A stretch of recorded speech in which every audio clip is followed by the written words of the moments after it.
시청자 여러분 안녕하십니까. 6월 15일 화요일 비상시국 뉴스입니다. 오늘은 이재호의 이준석 이후 범야권 대선 승리 비책이라는 제목으로 이재호 비상시국연대 공동대표님을 모시고 말씀 나눠보겠습니다. 이재호 대표님은 서울 대성고 국어교사 등 이제 고등학교 교사를 하시다가 15대부터 19대까지 국회의원 5선 의원입니다. 그리고 이명박 정부에서 특임 장관을 하셨고 그리고 국민권익위원회 위원장을 하셨습니다. 지금 이준석 국민의힘 당 대표가 들어선 이후에 전국이 어떻게 굴러갈 것이며 그리고 향후 내년 3월 9일 대선 승리를 위해서는 우리가 어떻게 무슨 노력을 벌여야 될까? 이재호 전 장관을 모시고 그 말씀 나눠보겠습니다. 먼저 이 장관님 안녕하십니까? 예. 예. 먼저 이준석 돌풍 말입니다. 어떻게 보십니까? 한국 현대사에서 정부 수립 이래 가장 참신한 충격이라고 받아들여야 되겠죠. 참신한 충격. 예. 왜냐 그러면 네. 30대 원외 인사가 국회의원이 100명이나 되는 제1야당의 당대표를 선거를 통해서 되었다고 하는 것은 이거는 지금까지 야당사에서 물론 없었고 한국 현대 정치사에서도 없었던 일이죠. 그러니까 상당히 충격으로 받아들여야 안 되겠습니까? 알겠습니다. 좋은 충격으로 받아들여야죠. 좋은 충격으로 봐야 되겠다. 네. 이준석 당대표 당선 이후에 전국이 좀 어떤 식으로 전개될 것 같습니까? 우선 야당은 아마 좀 이준석 대표의 체제 하에서 내부 정리가 또 내부 체질 변화가 진행될 것이고, 예. 왜냐 그러면 이 대표가 내년 대선을 지휘할 수 있는 그런 자리이기 때문에 야당이 뭐 젊은 사람이 됐다든지 뭐 그 기득권을 갖고 있는 그런 시각으로 또 수구적인 시각으로 이 대표를 보면 안 되고 전국의 새로운 흐름으로 야당이 받아들여야 되니까 야당이 좀 체질 변화가 있어야 되겠고, 또 여당은 야당이 돌풍을 일으키니까 아마 여당도 내부 교통정리를 상당히 해야 될 겁니다. 내년 대선에서 제1야당의 후보가 누가 되든 당 국민의힘과 맞붙으려면 여당도 내부 정리, 체질 정리를 좀 해야 되지 않겠나. 그렇게 보면 정치권은 어차피 좀 변할 겁니다. 네, 여권이 구체적으로 좀 어떻게 여당 진영은 어떻게 흘러갈 것 같습니까? 대선 후보가 일단 유력 대선 후보가 3명이 나와 있는데요. 여당의 대선 후보가 지금 많죠. 네.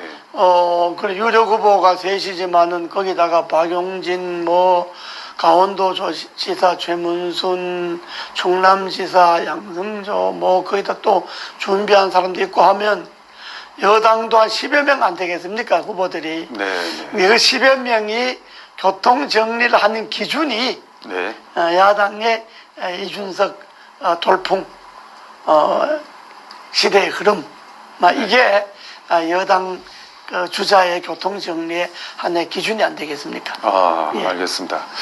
이준석 체제가 들어선 이후에 특히 보수 진영과 야당 보수 정당 지지층 사이에서 이준석 체제가 차기 대선 구도에서 약이 될까 독이 될까 지금 논란이 분분합니다. 좀 장관님 생각 어떻습니까? 그게 잘 봐야 되는데요. 이준석 대표도 잘 봐야 되는데, 이번에 당원들이 투표가 70%고 여론조사가 30%잖아요. 네. 당원 투표 70%를 분석해 보면 나경원, 주호영, 홍문표, 조경태 이 중진들이 얻은 표가 이준석보다 훨씬 많습니다.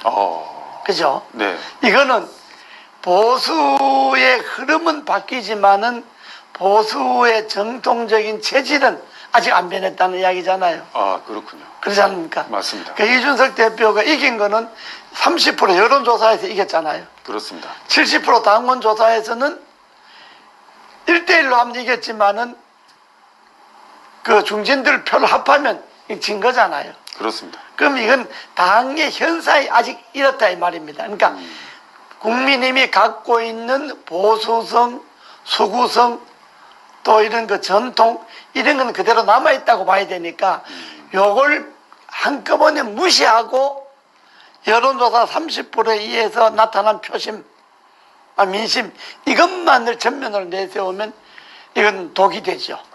독이 되고, 그러나 70%의 당심을 어떻게 순리적으로 민심과 합치되도록 바꿔나가느냐, 이걸 이준석 대표가 잘 해나가면 이번에 그건 엄청난 득이 되죠.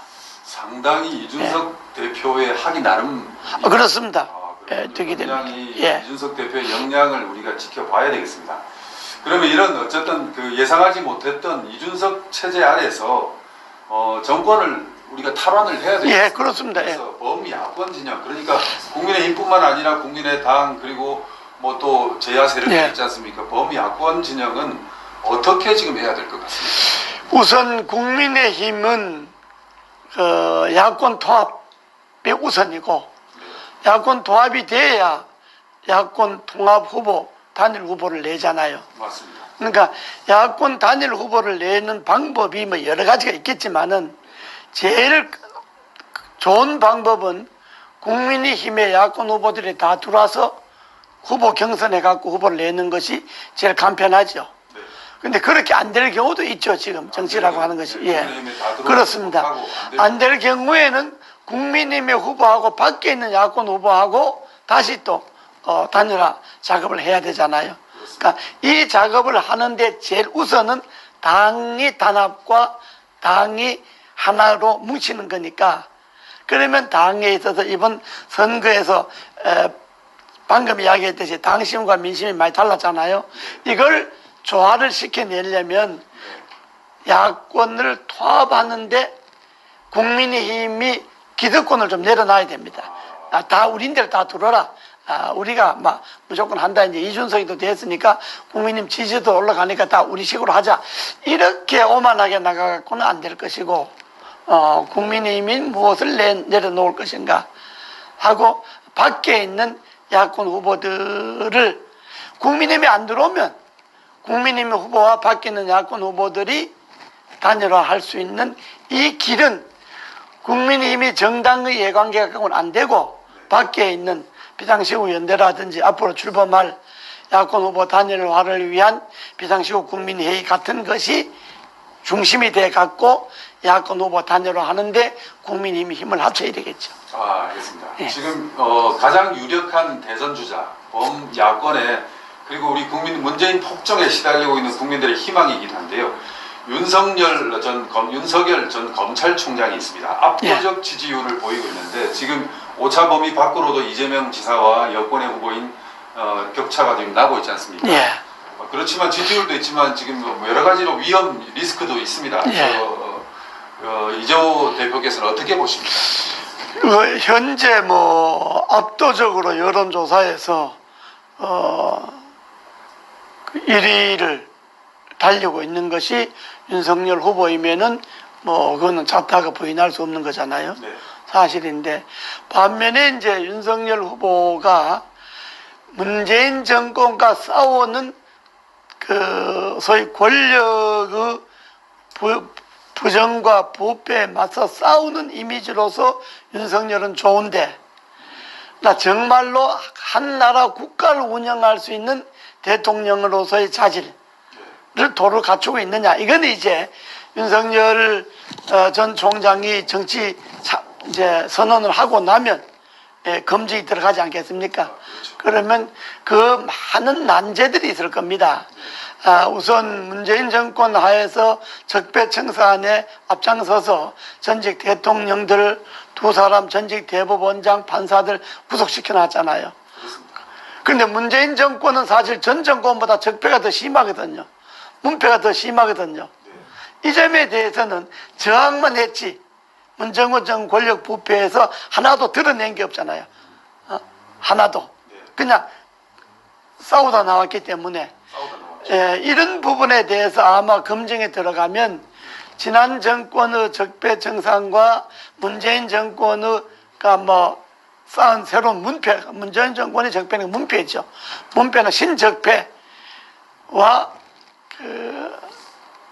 그 사이에서 윤 총장이 거치, 입장, 역할 이런 것을 두고 아마 많은 검증들이 들어가겠죠. 그러니까 압도적인 지지도도 높지만은 비호감도도 높고 또 검증하고 청산해야 할 난제들도 많이 남아 있습니다.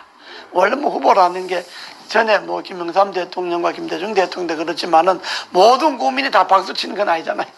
한쪽에서 박수 치면 한쪽에서는 열심히 안 된다 그러니까 이걸 어떻게 잘 넘어가느냐 하는데 정치력과 지도력이 달려 있는 거죠. 네, 여러 가지 장애물과 난관들이 남아 있습니다. 이제는 또 범 야권 진영의 또 유력한 대선 주자로 검토되고 있는 그리고 우리 국민들의 희망이라고 할 수 있는 최재형 감사원장은 어떻게 보십니까? 최재형 감사원장은 사람들이 인품은 다 훌륭한데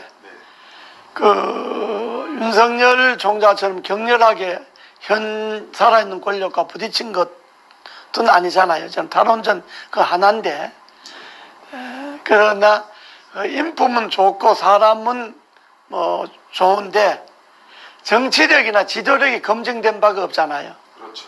탈원전 하나 정부가 잘못했다고 수사 의뢰한 거 그래서 그게 문제된 거 하나인데 지금 문재인 정권이 아킬레스 건이 두 가지지 않습니까? 탈원전하고 4대 강보 해체하고 그러니까 이 부분에 대해서 감사원자로서의 입장이 아직도 남아 있는데 그러나 이제 사람은 좋고 인품은 훌륭하다는 거는 다 아는 사람은 다 아는데 그러나 정치력이나 지도력이나 소위 권력과 있어서의 소위 부패나 비리와의 싸움에 있어서 어느 정도 결기를 갖고 있는지 이런 것들은 아직 검증이 안 됐죠. 다음은 이제 안철수 국민의당 대표입니다. 지난 서울시장 보궐선거 과정에서 아름다운 단일화를 하면서 그리고 뭉클한 감동을 국민들에게 줬습니다. 그렇습니다. 그리고 우리가 기사 회생이 벼랑 끝에 몰린 한국의 보수 진영이 그리고 범야권 진영이 기사 회생할 수 있게끔 하는 데 있어서 가장 큰 공을 세운 사람이 어떻게 보면 안철수 대표입니다. 그래서 그렇습니다. 예. 국민들도 그런 거에 대해서 지금 많은 기대를 하고 있습니다. 안철수 대표 어떻게 보십니까? 지난번 4.7 보궐선거에 이제 오세훈 시장이 당선됐잖아요. 네. 그리고 국민의힘이 부산시장, 서울시장을 이겼는데 서울시장의 승리뿐만 아니라 부산시장의 승리도 서울시장의 후보 단일화가 가져오는 여파가 있었죠. 그렇게 본다면 지난 4.7 보궐선거의 승리는 안철수의 승리라고 봐야죠. 안철수 본인이 자기를 던져서 야권의 승리를 쟁취해냈기 때문에 시장이 누가 됐느냐 하는 것이 중요한 것이 아니라 야권이 이겼다고 하는 것이 중요한데 이겼는 한가운데 안철수가 자리 잡고 있기 때문에 국민들에게 많은 감동을 준 건 사실이죠. 그렇기 때문에 또 그것을 통해서 또 안철수 대표가 한 번 더 검증대를 통과했으니까 또 상당히 기대가 되는 그런 후보이죠. 네.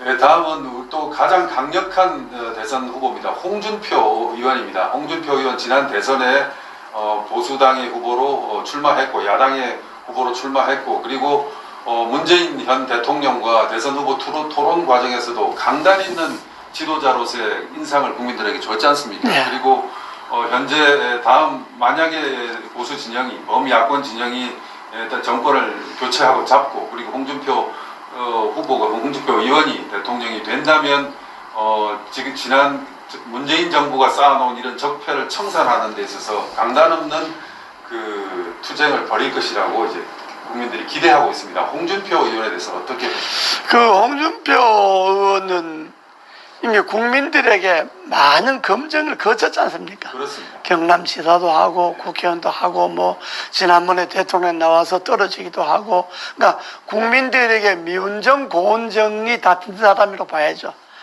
그러니까 그리고 홍준표 대표가 상당히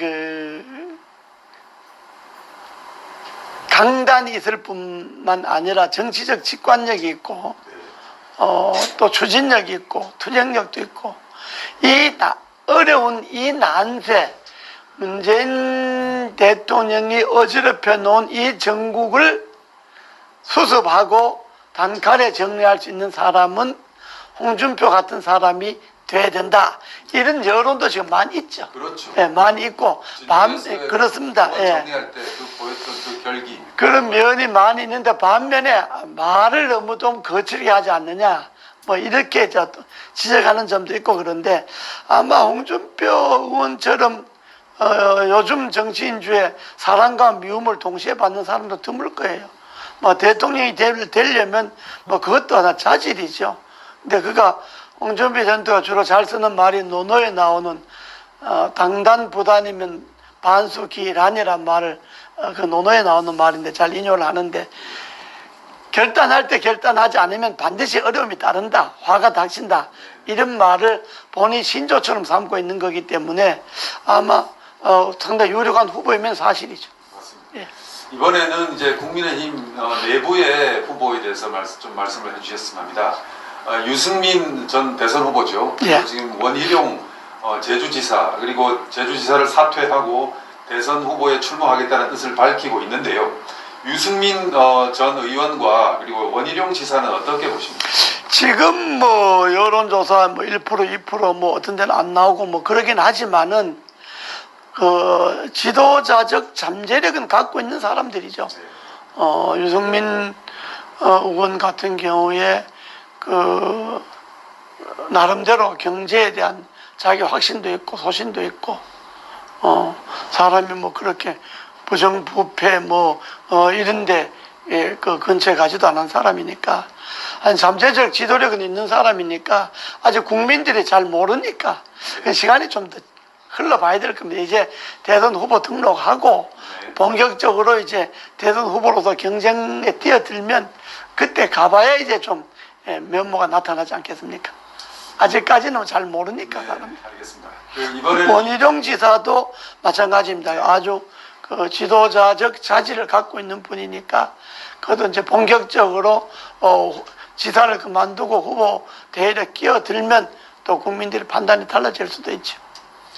네, 이번에는 그 하태경 의원입니다. 이준석 당대표가 들어서면서 이제 가장 어떻게 보면 이제 그 당대표 선거 과정에서 나는 이준석계다 이렇게 강성 발언도 했는데, 그래서 국민들 관심이 많습니다. 하태경 의원, 하의원 대선 후보로 나선다는데 어떻게 보십니까? 그러면 나서는 거겠죠. 아직은 뭐 크게, 왜냐 그러면 대선 후보로서의 어떤 그동안에 하지 않았기 때문에, 딴 사람들은 나는 뭐 대선 후보가 되겠다 하고 쭉 활동을 해왔지만은, 하의원 같은 경우는 뭐 그런 것이 없었기 때문에 아직 검증할 게 없죠. 뭐 평가할 게 없죠.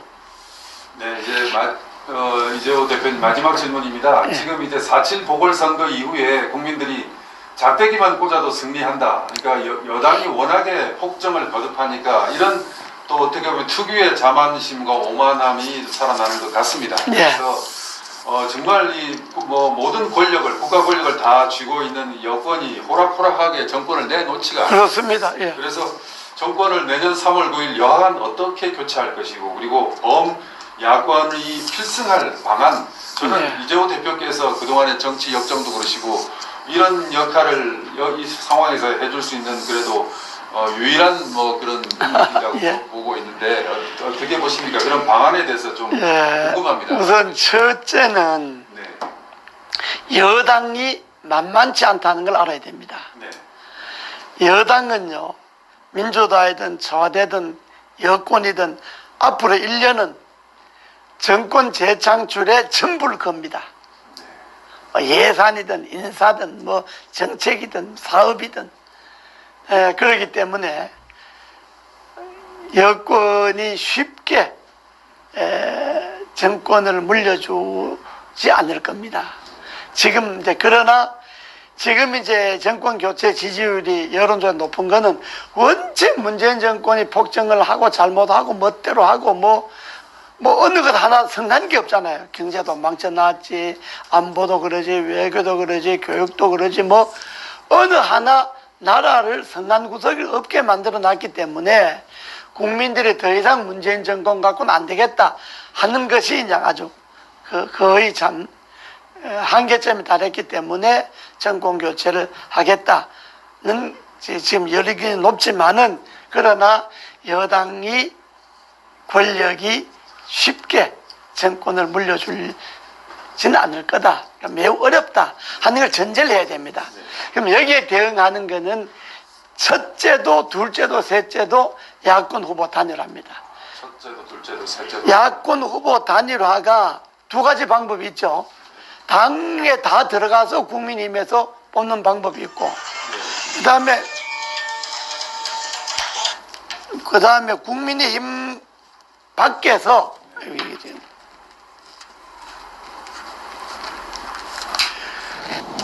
국민의힘 밖에 있는 야권 후보하고 국민의힘 후보가 이제 결승전을 하는 방법이 있고, 결국은 그런 방법이 있고, 또 하나 방법이 있다면 당 관계없이 문재인 정권에 반대하는 범야권 후보들이 전부 다 그 링 위에 올라가서 예선 걸치고 본선 거치는 경우.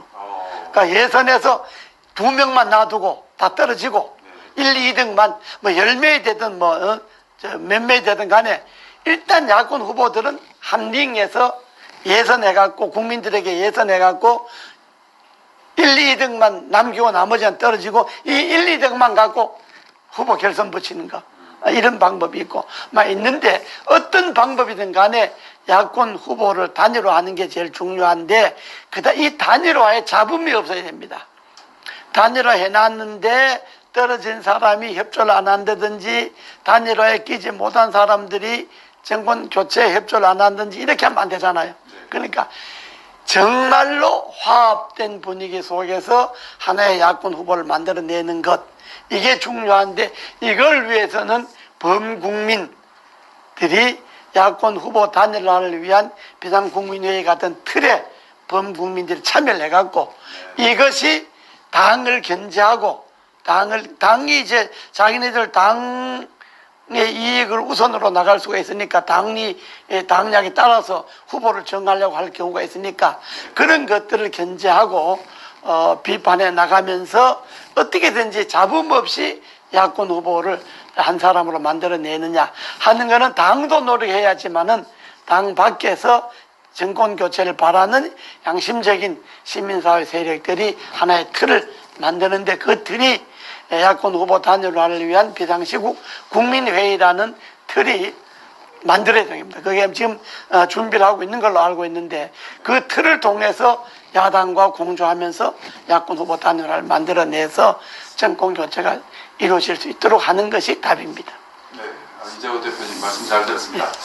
네, 오늘 이 시간은 비상시국연대의 공동대표를 맡고 있는 이재호 대표를 모시고 이준석 체제 이후에 범야권이 대선에서 어떻게 하면 승리할 수 있을까, 그 여러 가지 방법론들에 대해서 말씀을 나눠 보았습니다. 네, 시청자 여러분, 다음 방송 시까지 안녕히 계십시오. 예, 감사합니다.